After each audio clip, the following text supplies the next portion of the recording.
Bueno, vamos a continuar con esta clase 4 de este curso de sociedades mercantiles. En esta clase 4 vamos a ver la administración y poderes de las sociedades mercantiles, principalmente de la sociedad anónima, y haremos algunas referencias a la sociedad de responsabilidad limitada. Recuerda que puedes descargar el cuaderno de trabajo que estamos usando para este curso entrando a edunilo.com/curso de sociedades. En la descripción de este video puedes encontrar el enlace para descargar el cuaderno de trabajo. En ese enlace también aparece la información de la constancia, que es opcional. Si la quieres tramitar, ahí también aparecerán las instrucciones para ello. Y también voy a dejar la descripción, en la descripción de este video, el enlace a los otros 3 videos que contienen las clases 1, 2 y 3 de este curso de sociedades mercantiles. ¿De acuerdo? Bueno, vamos a dar comienzo entonces con esta cuarta clase. Administración y poderes de sociedades mercantiles.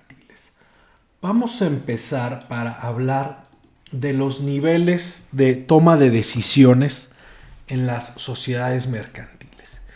Y es que la administración y poderes de las sociedades mercantiles significa la toma de decisiones en la sociedad, quiénes las van a tomar y quiénes van a poder actuar en representación de esa sociedad. Y hay varios niveles. Entonces vamos a ponerlo de manera gráfica.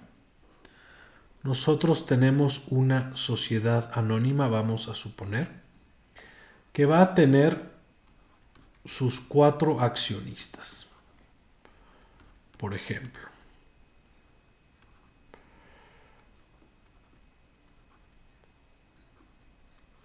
estos son los accionistas que tienen una participación en el capital social con distintos porcentajes. Vamos a suponer 30%,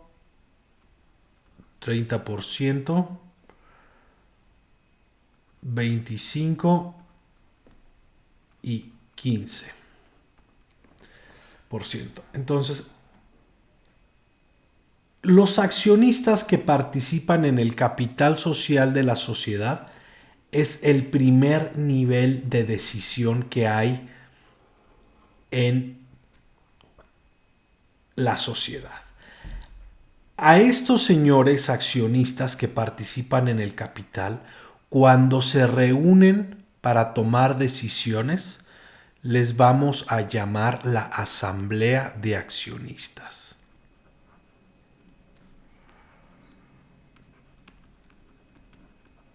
Y es el órgano supremo de la sociedad. ¿Sí? Es el primer nivel de toma de decisiones.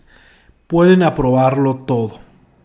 Desde luego hay ciertos requisitos de quórum, porcentajes de votación para mayorías simples, mayorías calificadas, etcétera, que eso lo vamos a platicar un poco más adelante. Pero la asamblea de accionistas es el primer nivel de decisión. Luego, estos accionistas van a nombrar a los administradores, que puede ser un consejo de administración o un administrador único. No pueden ser los dos al mismo tiempo, van a poder elegir entre uno u otro. Vamos a suponer que nombran un consejo de administración de 3 personas. Entonces, los accionistas en asamblea designan o nombran a los miembros del consejo de administración. El consejo de administración va a ser el segundo nivel de toma de decisiones.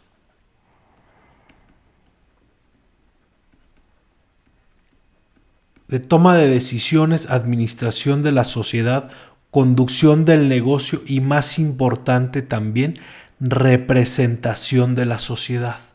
El consejo de administración o administrador único van a tener la representación de la sociedad, cosa que la asamblea de accionistas no tiene. La asamblea de accionistas puede otorgar poderes, sí, pero como órgano no tiene la representación de la sociedad.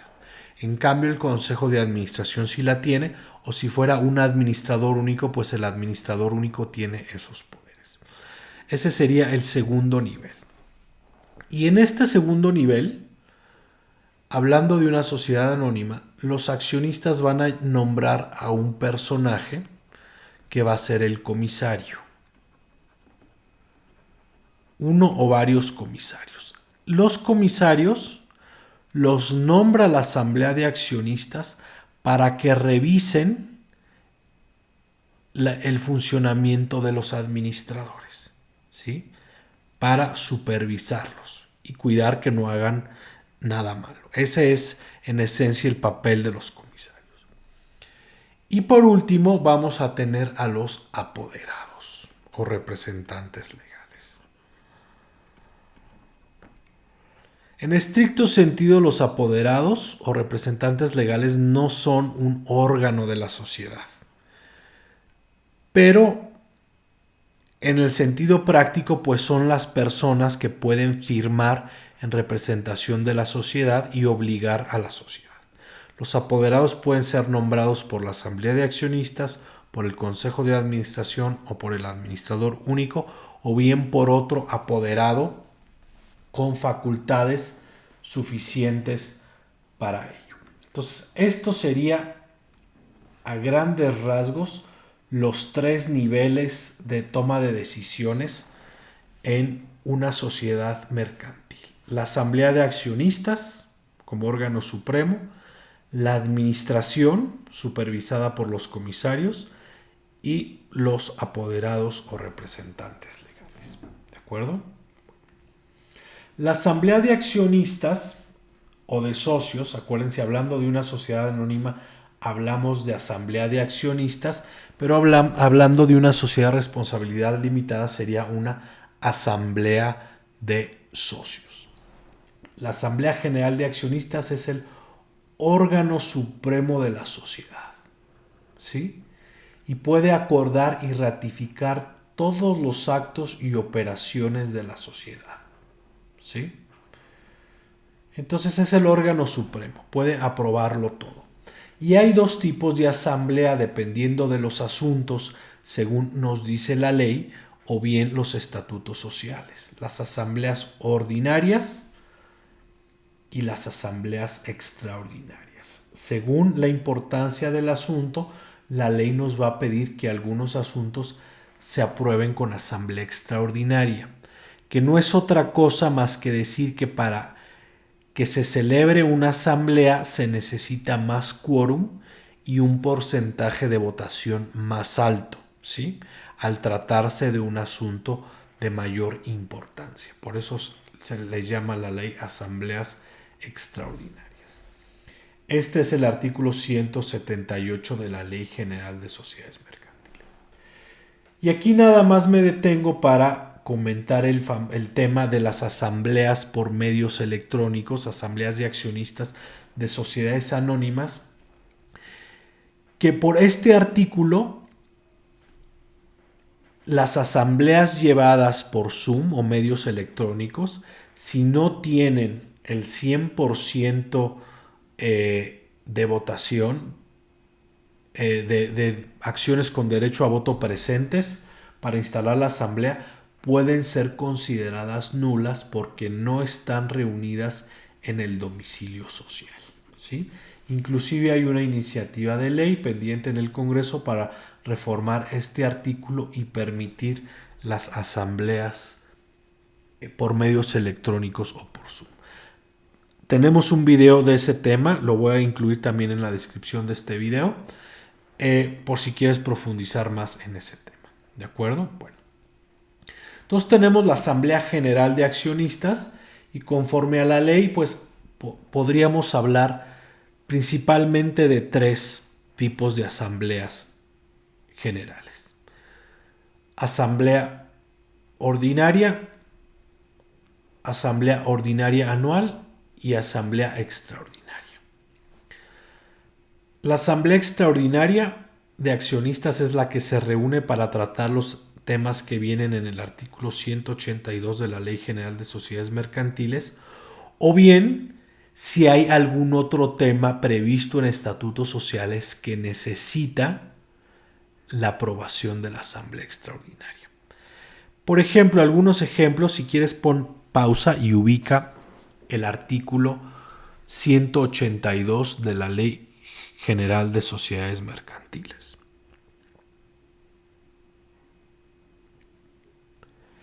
Si ves los asuntos que habla el artículo 182 de la Ley General de Sociedades Mercantiles, pues son asuntos como, por ejemplo, modificación al contrato social, transformación de la sociedad, fusión de la sociedad. Entonces son asuntos de mayor relevancia para los cuales se necesita mayor quórum de instalación y mayor porcentaje de votación en contraste con la asamblea ordinaria y ordinaria anual. ¿Sí? Tenemos la asamblea ordinaria anual, que es la que se tiene que celebrar por lo menos una vez al año, donde se aprueban 3 cosas principales. Estos son los asuntos de la asamblea ordinaria anual. El informe de los administradores, es decir, consejo de administración o administrador único, con el informe que rinde también el comisario. Nombrar, ratificar o sustituir a los administradores o comisarios, es decir, consejo de administración o administrador único y comisarios, y aprobar los emolumentos, que son las cantidades que se les pagan a los administradores y comisarios por el desempeño de su encargo. Estos son los 3 asuntos que ve la asamblea ordinaria anual. Y descartando estos asuntos, lo que no encaje en alguna de estas 2 categorías, pues lo va a poder tratar la asamblea ordinaria de accionistas. ¿Sí? Todos aquellos asuntos que no estén reservados para la asamblea extraordinaria o para la asamblea anual. ¿De acuerdo? Ahora, la asamblea es la reunión de los accionistas, la reunión física.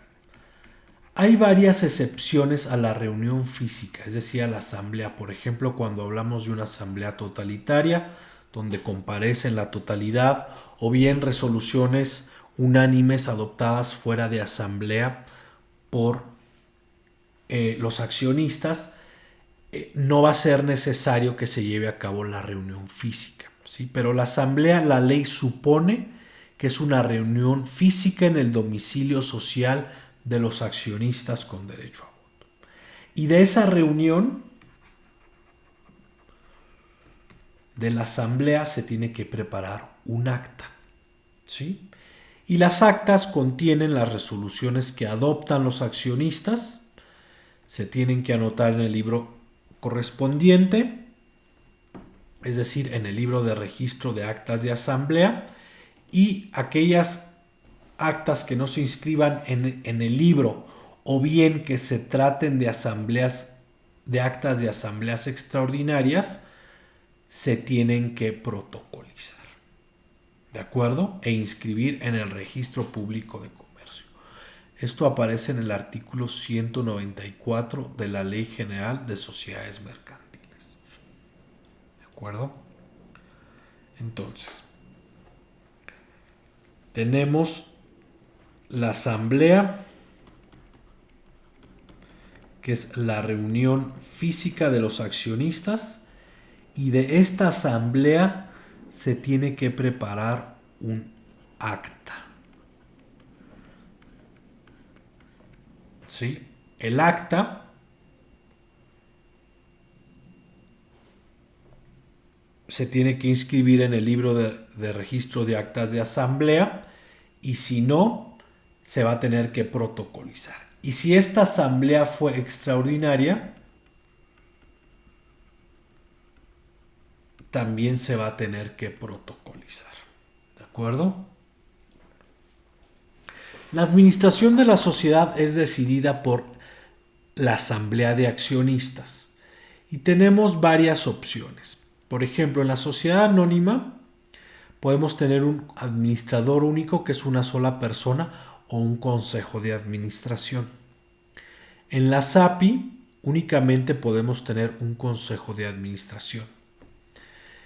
En la sociedad por acciones simplificada hablamos de un administrador que forzosamente tiene que ser un accionista. ¿Sí? Esa es una de las principales diferencias entre la administración de la SAS y del resto de estas sociedades. Que en la SAS el administrador tiene que ser un accionista y en el resto de las sociedades los administradores o miembros del consejo de administración pueden ser personas distintas a los accionistas. Y en el caso de la sociedad de responsabilidad limitada hablamos de un gerente administrador o consejo de gerentes, que serían figuras análogas al administrador único o consejo de administración. ¿De acuerdo?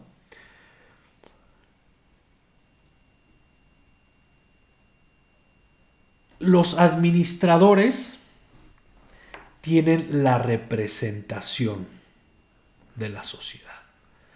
El artículo 10 de la Ley General de Sociedades Mercantiles nos dice que la representación de toda sociedad mercantil corresponderá a su administrador o administradores, quienes podrían realizar todas las operaciones inherentes al objeto social, salvo lo expresamente que establezca la ley o el contrato social. Es decir, estos personajes que vemos aquí, administrador único o consejo de administración o administrador o gerente administrador o consejo de gerentes, tienen todos los poderes para representar y actuar en nombre de la sociedad. A eso se le llama la representación orgánica, es decir, la que se tiene por el simple hecho de ocupar el cargo. Esa va a ser diferente de los poderes que otorga la sociedad. Estos son los apoderados, ¿sí? Y esta es la persona que va a tener poderes porque se los otorgó la asamblea de accionistas o bien el administrador, es decir, el consejo de administración o el administrador único, o inclusive algún apoderado que tuviera poderes, la facultad de sustitución, es decir, poder para a su vez otorgar poderes. Por ejemplo, vamos a verlo en los estatutos sociales de esta sociedad de Unterhalten. Vámonos a las cláusulas transitorias. Si quieres, abre el PDF y vete a las cláusulas transitorias y ubica los incisos B y E. Y aquí nos dice primero, la sociedad será administrada por un administrador único. ¿Sí? Es decir, este administrador único, que es la persona que aquí designan, por el simple hecho de ocupar ese cargo, ya va a gozar de todos los poderes y facultades a que se refiere el artículo 12º de los estatutos sociales. Es decir, todos los poderes, poderes generales para actos de dominio, actos de administración, pleitos y cobranzas, títulos de crédito, etcétera, etcétera. Va a tener esos poderes por el simple hecho de ocupar este cargo. Es decir, si al año siguiente cambiamos de administrador único, quien vaya a entrar o sustituir a esta persona, por el simple hecho de ocupar ese cargo, también va a tener esos poderes, y quien dejó de serlo va a dejar de tener los poderes. ¿Sí? Y esto es diferente de los apoderados, que los apoderados son poderes que se otorgan específicamente y que se pueden limitar de alguna forma. En este caso, en estos estatutos sociales no se limitaron, pero podría ser como es el caso de muchas escrituras de constitución de sociedades o instrumentos donde se otorgan poderes, donde se limitan los poderes de alguna u otra forma. ¿De acuerdo? Entonces, en resumen, La administración y toma de decisiones de las sociedades tiene 3 niveles. La asamblea de accionistas como órgano supremo. Después tenemos a los administradores, que puede ser un consejo de administración o un administrador único en el caso de una sociedad anónima. Y estos administradores están supervisados por un comisario que nombra o designa la asamblea de accionistas. Y al final tenemos a los apoderados o representantes legales. ¿De acuerdo? Cada uno de estos órganos o los apoderados ahí tienen distintas reglas de operación. En el caso de los órganos colegiados como asamblea de accionistas y consejo de administración, pues van a tener reglas para sesionar, quórums mínimos, porcentajes de votación, etcétera, etcétera. Y cada uno de estos en sí mismo pues es un tema que va a incidir en la operación de una sociedad mercantil conforme al derecho mexicano. ¿De acuerdo? Bueno, hasta aquí espero que este pequeño curso de sociedades mercantiles haya sido de utilidad. Cualquier comentario que tengas, por favor, házmelo saber aquí en los comentarios. Y mantente al pendiente del contenido de derecho corporativo que vamos a compartir o que estamos compartiendo en este canal. ¿De acuerdo? Mi nombre es José Raúl Jasso y te deseo el mayor de los éxitos. Si tienes cualquier duda o comentario, inclúyela aquí en la descripción del video y con mucho gusto te podemos apoyar en lo que podamos. ¿De acuerdo? Que estés muy bien.